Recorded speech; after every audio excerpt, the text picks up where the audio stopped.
Hey, it's Jess from Head to Toe Health. We're going to run through an exercise to help with posture and open up the chest. So you're going to use your fingertips, start them on the center of the sternum. You're going to gradually move out, just rubbing up and down until you feel the ribs, so they'll be a more lumpy section rather than a flat section on the sternum.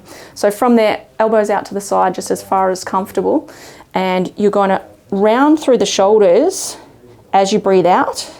And then as you breathe in, you're going to bring the shoulders back and point the sternum up towards the ceiling on a 45-degree angle. And then when you come in again, you're going to be breathing out through the nose preferably. And then as you come back, you're opening up through the chest. Drop the shoulders back, bring the sternum up.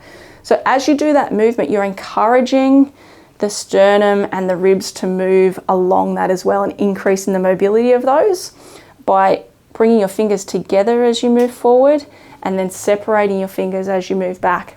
So the depth of your pressure here is going beyond the skin.